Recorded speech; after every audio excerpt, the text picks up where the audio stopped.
नमस्कार, जनमत देख रहे हैं आप। आपके साथ मैं हूं लावनी विनीत। जनमत यानी वो मंच जहां पर हम और आप मिलकर करते हैं उन खबरों की बात जो सीधे आपसे सरोकार रखती है, जो सीधे देश से सरोकार रखती है। और जब हम देश से सरोकार रखने वाली खबरों की बात करते हैं तो उसमें छिपी होती है राष्ट्र सर्वोपरि की भावना। तो राष्ट्र सर्वोपरि की भावना के साथ आज जिस पहली खबर का जिक्र जनमत में होने वाला है वो चुनावी लिहाज से बहुत खास है, क्योंकि बिहार जहां अब से 3 दिनों के बाद ही पहले फेज का चुनाव होना है, बिहार की सियासत इन दिनों खूब सरगर्म है। यहां पर एक बार फिर से योगी लहर की गूंज सुनाई दे रही है।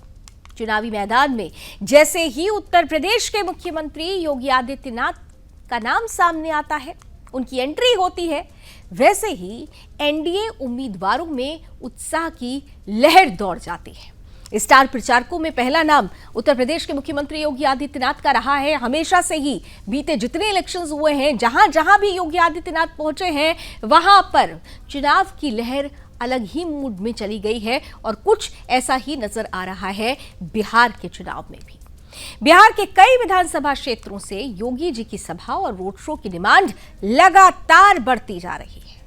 मुख्यमंत्री योगी आदित्यनाथ की सबसे ज्यादा डिमांड उन सीटों पर है जहां आरजेडी मजबूत मानी जाती है, यानी आरजेडी के गढ़ में योगी सबसे ज्यादा डिमांड में है। बीजेपी के अलावा सहयोगी दलों के प्रत्याशी भी योगी आदित्यनाथ की सभा या रोड शो की मांग कर रहे हैं। मुख्यमंत्री योगी आदित्यनाथ बीजेपी के फायर ब्रांड नेता हैं। उनकी सभाओं में भारी भीड़ भी देखने को मिल रही है। सीएम योगी जहां का दौरा कर रहे हैं, वहां विपक्ष पर जमकर हमला कर रहे हैं। कांग्रेस पर राम के नाम पर योगी आदित्यनाथ ने जमकर हमला किया। उन्होंने कहा कि कांग्रेस ने राम के अस्तित्व पर ही सवाल खड़े किए थे। ऐसे में बिहार चुनाव में एक तरफ यूपी के विकास की चर्चा हो रही है, तो दूसरी तरफ प्रभु श्री राम के नाम को लेकर सीएम योगी आरजेडी और कांग्रेस पर हमलावर हैं। योगी आदित्यनाथ ने स्पष्ट रूप से कहा कि जब भी आरजेडी और कांग्रेस सत्ता में आते हैं तो बिहार जलने लगता है। एसआईआर का विरोध करने को लेकर सीएम योगी आदित्यनाथ ने महागठबंधन के नेताओं पर जमकर निशाना साधा। कहा कि ये वही लोग हैं जो अपराधियों को गले लगाते हैं, घुसपैठियों को बिहार में जगह देकर राज्य की सुरक्षा से समझौता करते हैं, ये जाति और परिवार की राजनीति करते हैं और देश की एकता और अखंडता के लिए खतरा है। तो वहीं बिहार के सहरसा में प्रधानमंत्री नरेंद्र मोदी ने चुनावी जनसभा को संबोधित करते हुए कहा कि कांग्रेस हो या फिर आरजेडी, इनको सिर्फ घुसपैठियों से लगाव है। ये लोग घुसपैठियों को बचाने के लिए राजनीतिक यात्राएं करते हैं। कुल मिलाकर बीजेपी के बड़े नेता लगातार चुनावी सभा कर रहे हैं और विपक्ष पर जमकर निशाना साध रहे हैं। अब देखना यह होगा कि बिहार की जनता किसके सिर पर बिहार का ताज, बिहार का सिरमौर किसे मानती है, किस तरीके से बिहार का राज तिलक, बिहार में किसका राज तिलक होता है, ये तो जनता को ही तय करना है। लेकिन उससे पहले जनता किस तरीके से सीएम योगी आदित्यनाथ की बातों को संजीदगी से ले रही है, क्या कुछ उनकी तरफ से कहा जा रहा है अपनी जनसभाओं में, आइए वो आपको सुनवाते हैं। हमें फिर से अयोध्या और मिथिला को जोड़ करके राम राज्य की अवधारणा को साकार करने की दिशा में आगे बढ़ना है। और राम राज्य की अवधारणा ये तभी आएगी जब बिहार में एनडीए की सरकार आएगी। ये राम राज्य बिहार के लिए, आत्मनिर्भर बिहार के लिए, समृद्ध बिहार के लिए, विकसित बिहार के लिए यह अत्यंत महत्वपूर्ण है। और यह केवल और केवल तभी होगा जब एनडीए विजयी होगा। एनडीए विजयी होगा, बिहार विजयी होगा। एनडीए की विजय बिहार की विजय के साथ जोड़ करके देखना होगा। और इसके लिए बहनों और भाइयों, बटेंगे नहीं, कटेंगे भी नहीं। याद करना, बंटे थे तो कटे थे, बटेंगे नहीं तो कटेंगे नहीं, एक रहेंगे तो सेफ भी रहेंगे। आपने गांधी जी के 3 बंदरों के बारे में सुना होगा। गांधी जी के 3 बंदर थे। गांधी जी ने तो उनको उपदेश दिया था, बुरा मत देखो, बुरा मत सुनो और बुरा मत बोलो। लेकिन आज इंडी गठबंधन के 3 और बंदर आ गए। ये 3 बंदर पप्पू, टप्पू और अप्पू के नाम पर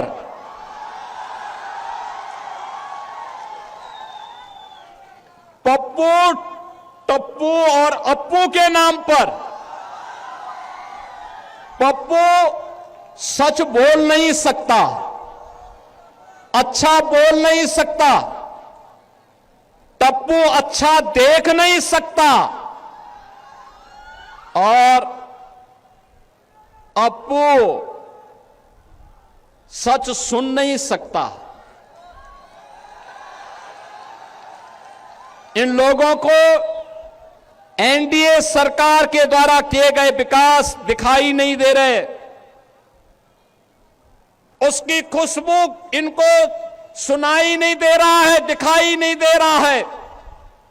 ये उसके बारे में बोल नहीं सकते, सुन नहीं सकते, देख नहीं सकते और इसीलिए तो दुष्प्रचार कर रहे हैं। ये जो आरजेडी है, ये जो कांग्रेस है और इनका एक पार्टनर उत्तर प्रदेश में है समाजवादी पार्टी के रूप में, ये घोर हिंदू द्रोही है, राम द्रोही है, मां जानकी के विरोधी हैं। जो राम का विरोधी होगा, मां जानकी का विरोधी होगा, हमारा भी विरोधी होगा। आप याद करिए, ये कांग्रेस है जिसने कहा था राम हुए ही नहीं, भगवान राम और मां जानकी के अस्तित्व पर इन्होंने प्रश्न खड़ा किया था। ये परम पिता परमेश्वर की साक्षात प्रतिमूर्ति है राम और जानकी, उनके अस्तित्व पर प्रश्न खड़ा करके हमारी आस्था के साथ कांग्रेस ने खिलवाड़ किया था। सुप्रीम कोर्ट में इन्होंने एफिडेविट दिया। बहनों और भाइयों,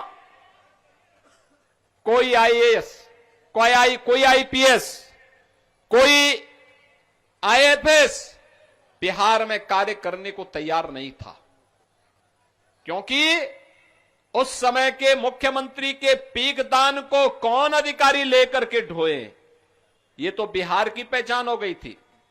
तो बिहार के डीजीपी को मुंशी बोल करके बुलाते थे, चीफ सेक्रेटरी को बाबू बोल करके बुलाते थे। बिहार की पहचान आरजेडी और कांग्रेस ने के इस नापाक गठबंधन ने तार तार करके रख दिया था। अभी ये राहुल बाबा कल आए थे, उन्होंने सवाल किया कि मोदी जी आपने क्या किया है। अब राहुल बाबा ने सवाल पूछा है, जवाब तो बनता है या नहीं बनता है भाई? अरे जोर से बोलो, बनता है या नहीं बनता है? राहुल बाबा, मैं तो बनिए का बेटा हूं, जवाब लेकर आया हूं, सुनने की तैयारी रखना।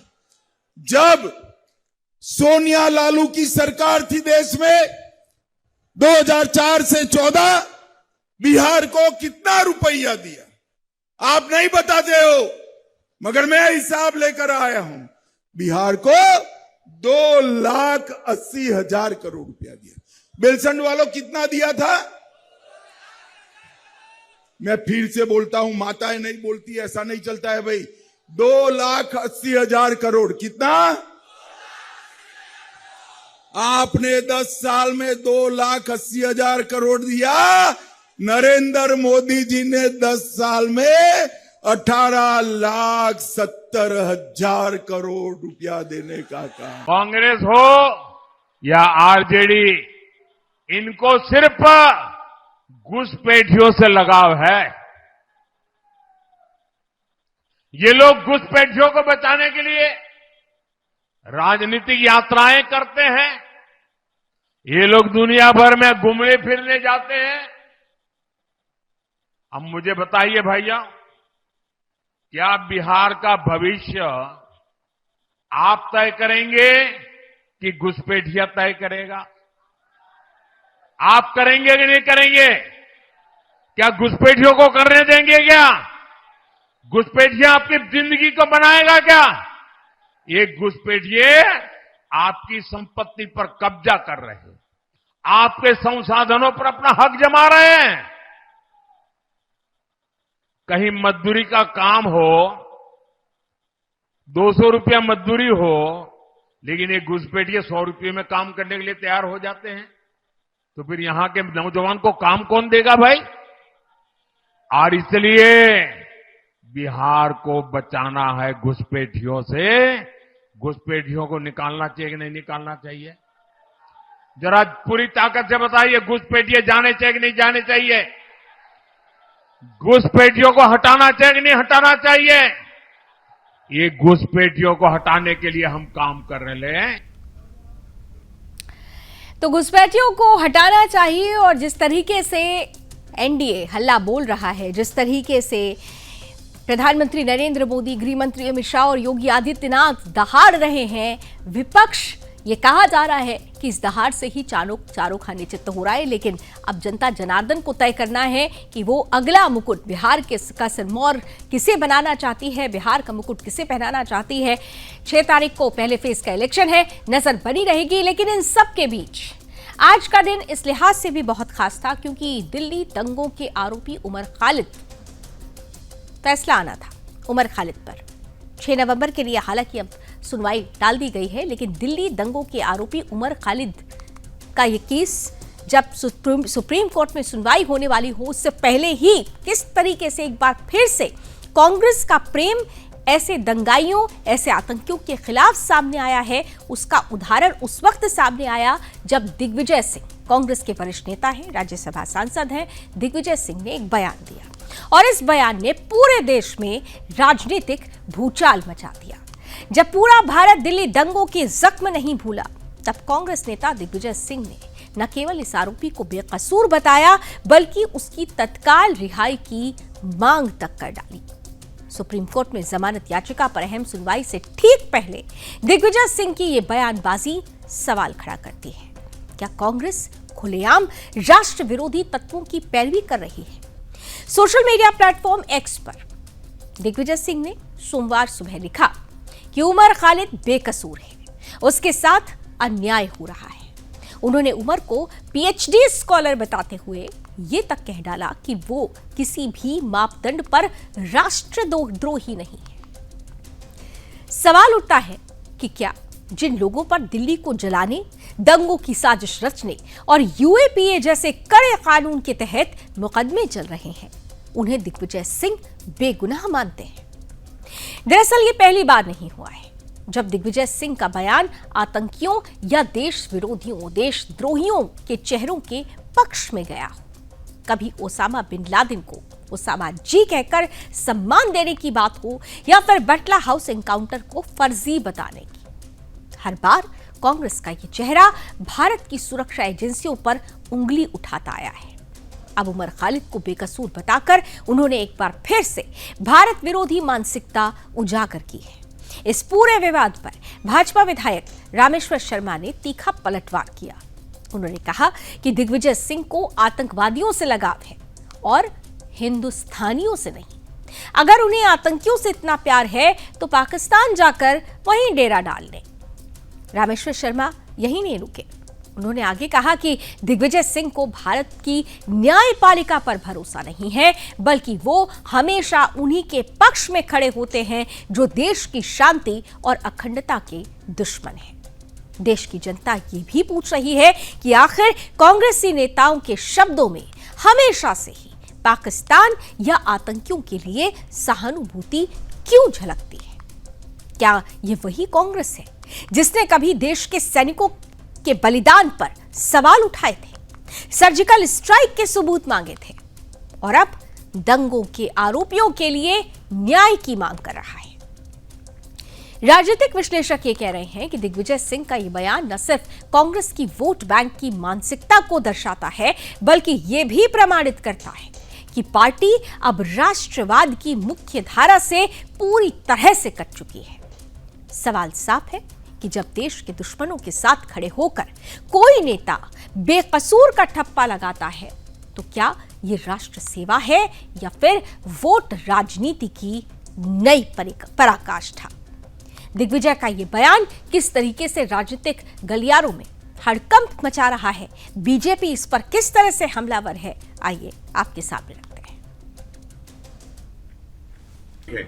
हमें तो कभी कभी अब यही संदेह होने लगा है कि दिग्विजय सिंह जी पैदा जरूर भारत में हुए हों, पर व्यवहार और आचरण इनका पाकिस्तानी और विदेशियों टाइप का लगता है, क्योंकि इनके मुंह से जब भी निकलता है तो कभी आतंकवादियों को जी निकलता है, कभी ओसामा जी बोलते हैं, कभी लादेन जी बोलते हैं, कभी किसी के बारे में बोलते हैं, कभी वो कौन सा एक अफजल गुरु मारा गया उसको अफजल गुरु जी बोलते थे। तो कुल मिलाकर दिग्विजय सिंह के मन में आतंकवादियों के प्रति अगाध श्रद्धा है, और ऐसे दिग्विजय सिंह जी को मैं एक ही प्रार्थना करना चाहता हूं कि जितने जल्दी हो आप पाकिस्तान में अपना डेरा डालें, और कांग्रेसी मित्रों से भी प्रार्थना है कि जब तक दिग्विजय सिंह यहाँ रहेगा ना, तो आपको भी बर्बाद करके ही छोड़ेंगे। मुझे लगता है कि जो है उसामा बिन लादेन भी बहुत पढ़ा लिखा था और उसने जो है वर्ल्ड ट्रेड सेंटर तोड़ दिया, तो किसी व्यक्ति की डिग्री होल्डर होने से ये नहीं कह सकते कि वो आतंकवादी है या नहीं। ये आदरणीय दिग्विजय सिंह का मैं सम्मान करता हूँ, मेरे राज्यसभा में बड़े वरिष्ठ सदस्य हैं, लेकिन जो ओसामा बिन लादेन को ओसामा जी बोलते हों, जो अफजल गुरु को गुरु कह के पुकारते हों, जो नुसरत जो कौन है इशरत जहां है उसको बेटी कह के पुकारते हों, यही भारत का सबसे बड़ा दुर्भाग्य है कि इस प्रकार की प्रवृत्ति वाले लोग कांग्रेस में ही क्यों दिखाई पड़ते हैं। कांग्रेस के एक सांसद भारत का राष्ट्रगीत गाने के बजाय वो बांग्लादेश का राष्ट्रगीत गा रहे थे, और उनके नेता अब इस प्रकार के वक्तव्यों को देकर कांग्रेस की जो राष्ट्रभक्ति है उस पर प्रश्न चिन्ह लगा रहे हैं।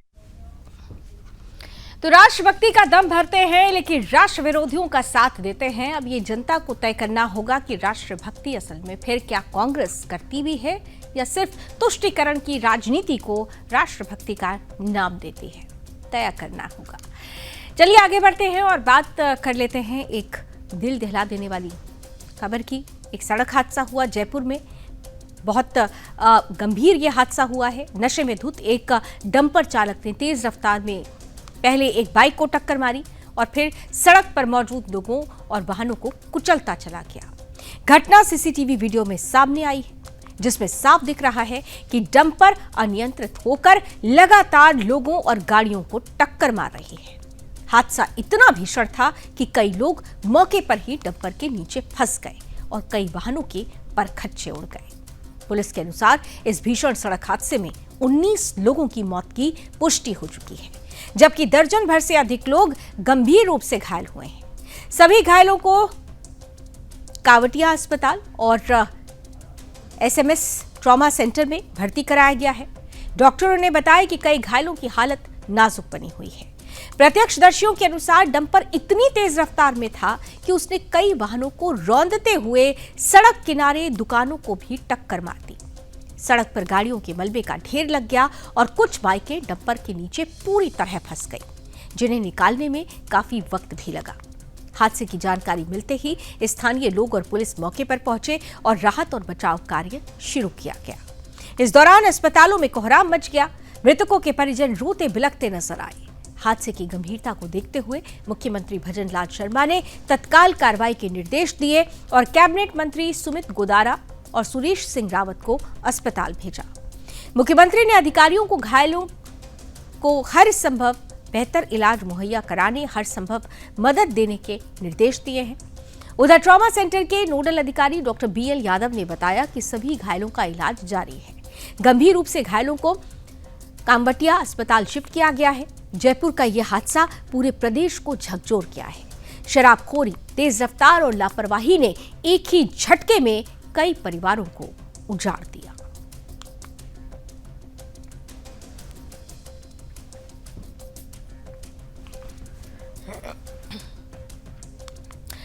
और इधर दुनिया एक बार फिर से परमाणु जंग की दहलीज पर खड़ी दिखाई दे रही है।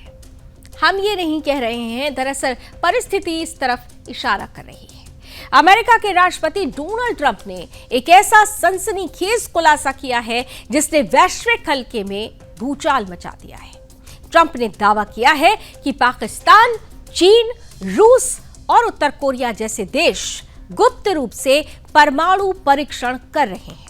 उन्होंने कहा कि ये देश परमाणु हथियारों का परीक्षण कर रहे हैं, लेकिन इस बारे में सार्वजनिक रूप से कोई जानकारी साझा नहीं करते। ट्रंप के अनुसार ये सब एक बड़े और खतरनाक पैटर्न का हिस्सा है जो पूरी मानवता के लिए गंभीर खतरा बन सकता है। ट्रंप ने कहा कि रूस और चीन परीक्षण कर रहे हैं, लेकिन वो इसके बारे में बात नहीं करते। हम एक खुला समाज है, हमें पारदर्शी रहना पड़ता है, लेकिन वो सब कुछ छिपाते हैं। ट्रंप ने आगे कहा कि उत्तर कोरिया और पाकिस्तान भी इस गुप्त परमाणु गतिविधि में शामिल है, यानी दुनिया का वो देश जो पहले से ही आतंकवाद और अस्थिर राजनीति से जूझ रहा है, अब एटमी हथियारों की नई होड़ में कूद चुका है। ट्रंप का यह बयान सिर्फ अमेरिका के लिए ही नहीं, बल्कि पूरी दुनिया के लिए खतरे की घंटी साबित हो रहा है। ट्रंप के बयान में पाकिस्तान का नाम आना सबसे चौंकाने वाला है। ये वही पाकिस्तान है जो पहले से आतंकवाद की फैक्ट्री के तौर पर कुख्यात है। उसके परमाणु कार्यक्रम को लेकर हमेशा से ही संदेह जताया जाता रहा है। कई बार ये चिंता जताई गई है कि पाकिस्तान के परमाणु हथियार कहीं गैर जिम्मेदार या आतंकवादी संगठनों के हाथों में ना चले जाएं। अब ट्रंप का ये बयान इन आशंकाओं को और ज्यादा बल देता हुआ नजर आता है। पाकिस्तान की अस्थिर राजनीति और सेना के नियंत्रण वाले शासन ने उसकी विश्वसनीयता पर भी पहले से ही सवाल खड़े किए हुए हैं। और अगर अब वो गुप्त रूप से परमाणु परीक्षण कर रहा है तो ये न सिर्फ दक्षिण एशिया बल्कि पूरी दुनिया के लिए खतरनाक संकेत है। ट्रंप ने अपने इंटरव्यू में रूस और चीन पर भी निशाना साधा। उन्होंने कहा कि दोनों देश लगातार परमाणु परीक्षण कर रहे हैं, लेकिन पारदर्शिता नहीं दिखा रहे। यह खुलासा उस वक्त आया है जब यूक्रेन युद्ध में रूस पहले ही परमाणु धमकी का इशारा दे चुका है, और अब वहीं चीन तेजी के साथ अपने परमाणु भंडार बढ़ा रहा है। दक्षिण चीन सागर में आक्रामक रुख अपनाया गया है चीन की तरफ से। उधर उत्तर कोरिया की स्थिति सबको पता है। किम जोंग उन लगातार मिसाइल परीक्षण कर रहे हैं और पश्चिमी देशों को खुली चुनौती दे रहे हैं। ट्रंप का कहना है कि इन सभी गतिविधियों का मकसद, इनका उद्देश्य शक्ति प्रदर्शन और सामरिक बढ़त हासिल करना है। उन्होंने कहा कि अगर ये देश गुप्त रूप से अपने परमाणु परीक्षण जारी रखते हैं तो अमेरिका को भी अपने पुराने परीक्षण कार्यक्रमों को फिर से शुरू करने के लिए मजबूर होना पड़ेगा। ट्रंप के इस बयान में पाकिस्तान का नाम आने से भारत की चिंता बढ़ना स्वाभाविक है। भारत हमेशा वैश्विक मंचों पर यह कहता आया है कि परमाणु हथियारों का जिम्मेदारी से उपयोग होना चाहिए और इस पर पारदर्शी निगरानी भी जरूरी है। लेकिन पाकिस्तान का इतिहास ये बताता है कि उसके परमाणु हथियारों को सेना और आईएसआई के अलावा कई अस्थिर संगठनों की पहुंच में भी देखा गया है।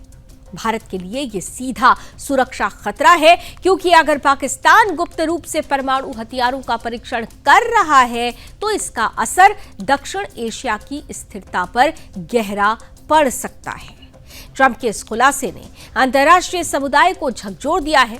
कई सुरक्षा विश्लेषकों ने कहा है कि अगर ये दावे सच हैं तो दुनिया फिर से कोल्ड वॉर जैसी परमाणु प्रतिस्पर्धा की स्थिति में जा सकती है।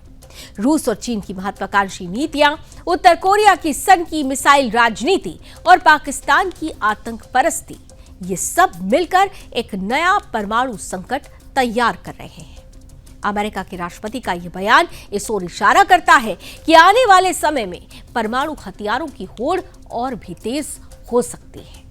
दुनिया पहले ही युद्ध, इस अस्थिरता और आर्थिक संकट से जूझ रही है, और अगर ऐसे में परमाणु तनाव बढ़ा तो इसका असर पूरी मानवता पर पड़ेगा। ट्रंप का बयान सिर्फ चेतावनी नहीं बल्कि आने वाले खतरे का संकेत है। पाकिस्तान, चीन, रूस और उत्तर कोरिया की ये कथित गुप्त गतिविधियां अगर सही साबित होती हैं तो ये 21वीं सदी की सबसे बड़ी वैश्विक चुनौती बन जाएगी। दुनिया को अब तय करना होगा कि क्या वो इस पुराने पागलपन, इस परमाणु पागलपन को रोक पाएगी या एक और जंग की ओर कदम आगे बढ़ाएगी।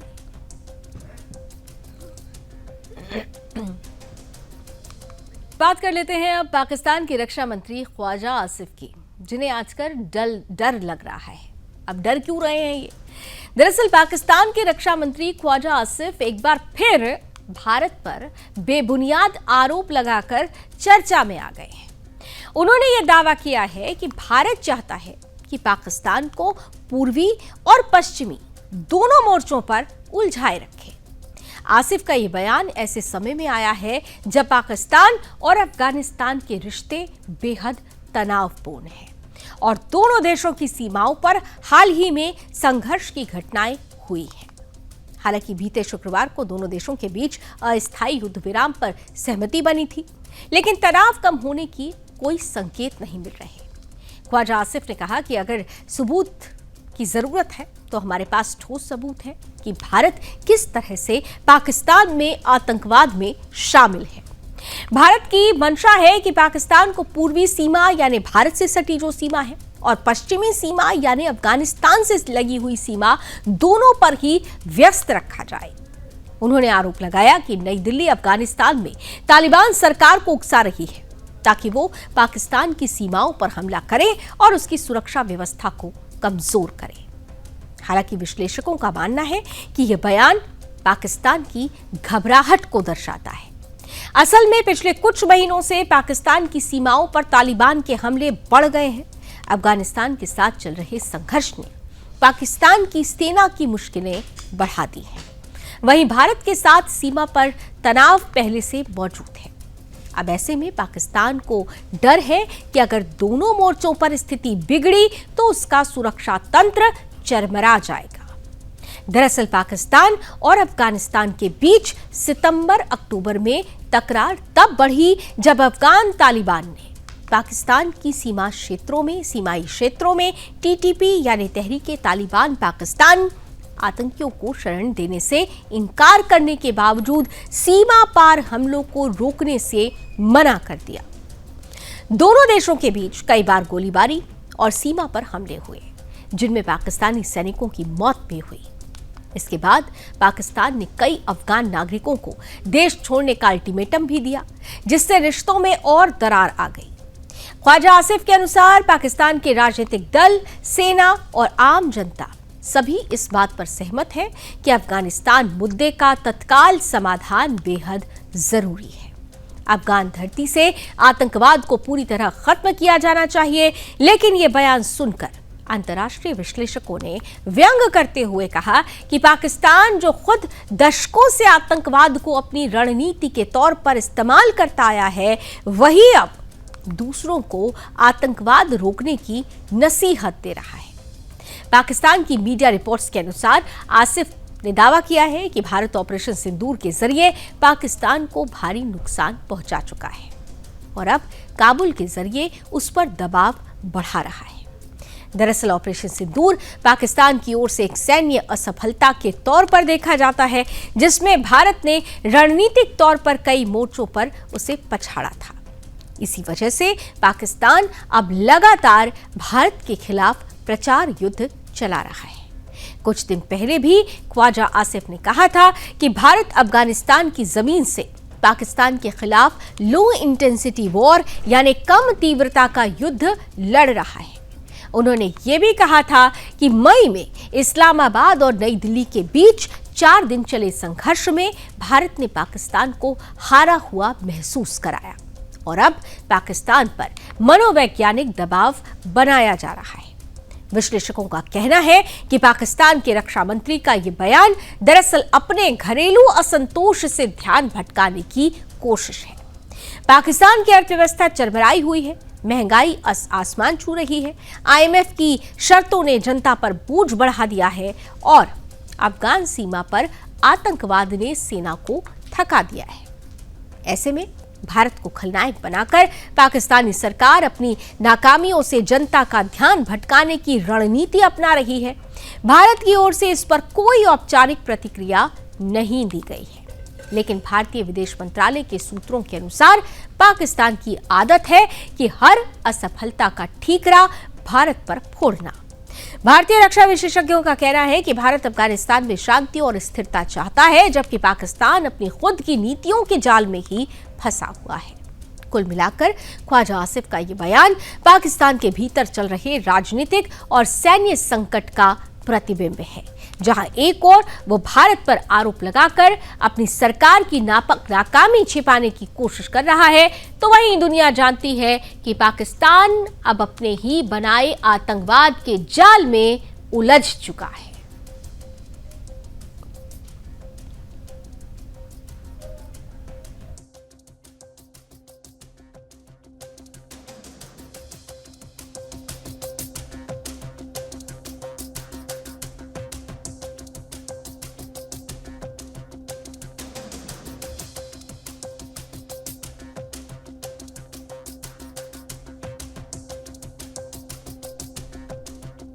पाकिस्तान ये समझ रहा है कि किस तरीके से पाकिस्तान ने जब आतंकियों को पाला पोसा और वही आतंकी अब पाकिस्तान के लिए खतरा बन चुके हैं, तो पाकिस्तान दुनिया को आतंकवाद से बचने की नसीहत दे रहा है, जबकि इसकी नींव रखने वाला पाकिस्तान ही है।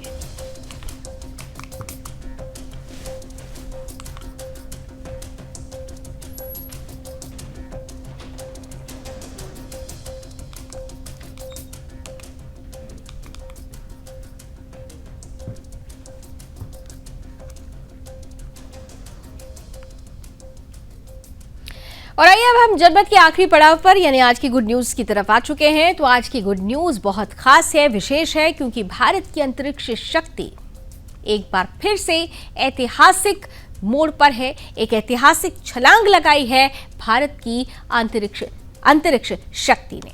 भारतीय अंतरिक्ष अनुसंधान संस्थान संगठन यानी कि इसरो ने 2 नवंबर 2025 को अपने शक्तिशाली रॉकेट LVM-3M5, जिसे बाहुबली रॉकेट कहा जाता है, LVM-3 और M5 जिसे बाहुबली रॉकेट कहा जाता है, इसके जरिए भारतीय नौसेना के लिए CMS-03 GSAT-7R सैटेलाइट सफलतापूर्वक लॉन्च की है। यह सैटेलाइट भारत का अब तक का सबसे भारी और एडवांस्ड सैन्य कम्युनिकेशन सैटेलाइट है, जो भारतीय नौसेना की अंतरिक्ष आधारित संचार और निगरानी क्षमता को नई ऊंचाई देगा। यह लॉन्च आंध्र प्रदेश के श्रीहरिकोटा स्थित सतीश धवन स्पेस सेंटर के दूसरे लॉन्च पैड से शाम 5:26 पर हुआ। जैसे ही रॉकेट ने उड़ान भरी, वैज्ञानिकों के साथ पूरा देश गर्व से झूम उठा। इसरो के वैज्ञानिकों ने बताया कि इस सैटेलाइट के सफल प्रक्षेपण से भारतीय नौसेना को समुद्र में दूर दराज के इलाकों में भी तेज और सुरक्षित और हाई कैपेसिटी कम्युनिकेशन नेटवर्क मिल सकेगा। GSAT-7R एक उन्नत कम्युनिकेशन सैटेलाइट है जो पूरी तरह भारत में डिजाइन की गई है और विकसित की गई है, यानी स्वदेशी ताकत का एक और नमूना आज दुनिया ने देखा है। इसका वजन लगभग 4400 किलोग्राम है, जो इसे भारत का सबसे भारी कम्युनिकेशन सैटेलाइट बनाता है। इसमें हाई पावर ट्रांसपोर्टर्स और कई आधुनिक संचार प्रणालियां लगी हुई हैं, जो आवाज, वीडियो और डेटा लिंक को विभिन्न फ्रीक्वेंसी बैंड्स पर सपोर्ट करती है। यह सैटेलाइट भारतीय नौसेना के जहाजों, विमानों, पनडुब्बियों और ग्राउंड कंट्रोल सेंटर्स के बीच सुरक्षित और निर्बाध संचार सुनिश्चित करेगा। इसरो के प्रमुख डॉक्टर एस सोमनाथ ने कहा कि ये लॉन्च भारत की अंतरिक्ष और रक्षा क्षमताओं को जोड़ने वाला एक रणनीतिक माइलस्टोन है। इस सैटेलाइट के जरिए भारत हिंद महासागर क्षेत्र यानी इंडियन ओशन रीजन में स्पेस बेस्ड मैरीटाइम नेटवर्क स्थापित करेगा, जिसमें भारतीय नौसेना अब दुश्मनों की गतिविधियों पर वास्तविक समय में ही नजर रख सकेगी। इन तकनीकी खूबियों की वजह से अब भारतीय नौसेना को सीमाहीन कनेक्टिविटी मिलेगी। ये मिशन भारत की आत्मनिर्भर रक्षा नीति का प्रतीक बन गया है। पिछले कुछ वर्षों में हिंद महासागर क्षेत्र में चीन की बढ़ती मौजूदगी और पाकिस्तान की पनडुब्बियों की हलचल ने भारत की सुरक्षा चिंताओं को बढ़ाया था। GSAT-7R सैटेलाइट से अब भारतीय नौसेना को इन गतिविधियों पर अंतरिक्ष से ही 24/7 निगरानी रखने की क्षमता मिल जाएगी। यह सैटेलाइट समुद्री इलाकों में नेटवर्क सेंट्रिक वॉरफेयर और प्रभावी बनाएगा। नौसेना के अधिकारी अब एक ही नेटवर्क पर जहाजों, विमानों और बेस स्टेशन से तत्काल कनेक्ट हो सकेंगे। इससे किसी भी आपात स्थिति में त्वरित निर्णय लेने और कार्रवाई भी करने में समय मिलेगा। इससे पहले 2013 में लॉन्च किए गए GSAT-7 सैटेलाइट ने नौसेना के लिए खास कम्युनिकेशन नेटवर्क तैयार किया था, लेकिन नया CMS-03 GSAT-7R उससे कई गुना ज्यादा एडवांस्ड है।